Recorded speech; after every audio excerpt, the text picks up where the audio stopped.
30 বছরের জেসিকা একটা বড় ভুল করে বসেছিল। আর তার ভুলটা ছিল শুধু এইটুকুই যে সে ট্রেনের ছিল। সে ছোটবেলায় একটা ডলফিনকে আনে আর তার নাম রাখে ওকরা। ভাবুন তো, যে ওকরাকে নিজের মেয়ের মতো, নিজের বাচ্চাদের মতো, পরিবারের মতো এত বিশ্বাস করে পালন করেছে, ট্রেনিং দিয়েছে, এইগুলো করে সে শো চালিয়ে আয় করত। এটাই কি তার অপরাধ? আর সেই কারণেই তাকে প্রাণ দিতে হলো? এটা একটা গল্প মাত্র, আপনি শেষ পর্যন্ত দেখবেন নিশ্চয়।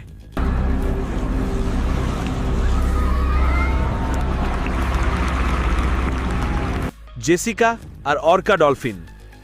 যখন জেসিকা প্রথমবার ডলফিন দেখেছিল, তখন তার মাকে বলেছিল, একদিন আমি এদের বন্ধু হব আর সবার সামনে এদের নাচাবো।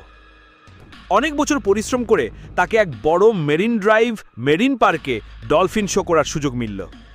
অনেক কষ্ট করেছে, তারপর একটা সুযোগ পেল। সেখানে তার দেখা হলো ওকরা নামের এক ডলফিনের সাথে। জেসিকা যখন সেই পার্কে ঢুকলো, তখন তার একটা ডলফিনের সাথে পরিচয় হলো। ডলফিনটা ছিল কালো, ঝকঝকে আর খুবই বুদ্ধিমান। ধীরে ধীরে জেসিকা আর ওর সম্পর্ক একটা বন্ধুত্বের থেকেও অনেক এগিয়ে গেল। তারা একে অপরের ইশারাগুলো কথা বলার দরকার ছাড়াই বুঝে নিত। তুমি ভাবতে পারো না কতটা ভালোবাসা হয়ে গিয়েছিল তাদের মধ্যে।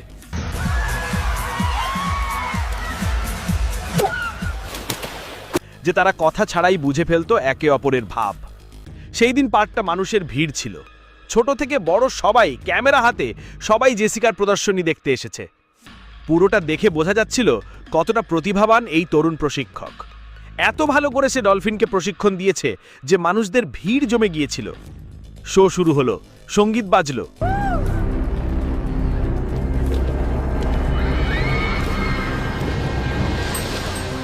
আর ডলফিন পানি থেকে বাইরে ঝাঁপ দিয়ে দারুণ খেলা দেখাতে লাগলো।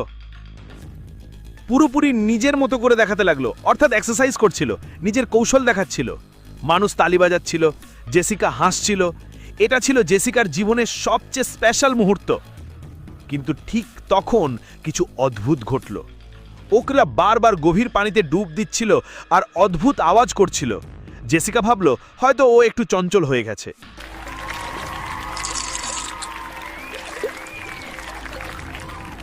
কিন্তু আসলে ওর মধ্যে রাগ আর কোনো কারণে অস্থিরতা ছিল। হয়তো আলো, শব্দ বা ভিড় থেকে ও ভয় পেয়েছিল।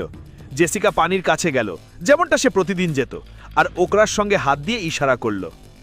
হঠাৎ ওকরা দ্রুত সামনে এগিয়ে এলো আর জেসিকাকে পানিতে ডুবিয়ে নেওয়া হলো। মানুষ চিৎকার করতে লাগলো, পার্কের স্টাফ দৌড়ে এসে বাঁচানোর চেষ্টা করলো। কিন্তু কয়েক মুহূর্তের মধ্যেই সব শেষ হয়ে গেল। এটা কোনো সংকেত ছিল না, এটা শুধু একটা ভুল বোঝাবুঝি, একটা ভয় আর এক মুহূর্তের অস্থিরতা ছিল, যা দুই জীবন চিরতরে বদলে দিল।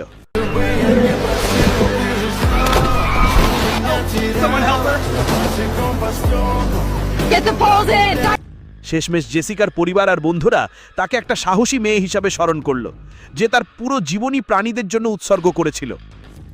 পার্ক থেকে ওকরাকে সরিয়ে দেওয়া হয় এবং তাকে একটা শান্ত জায়গায় পাঠানো হয়, যেখানে সে বাকি জীবন কাটাতে পারবে। অনেকেই বলেছিল অর্কাকে মেরে ফেলতে। জেসিকার মা সবসময় বলতেন, জেসিকাকে বোঝাতেন, মা জেসিকা, ডলফিন একটা প্রাণী, তুমি প্রাণীর উপর বিশ্বাস কেন করো? এতটাও বিশ্বাস করা উচিত নয়।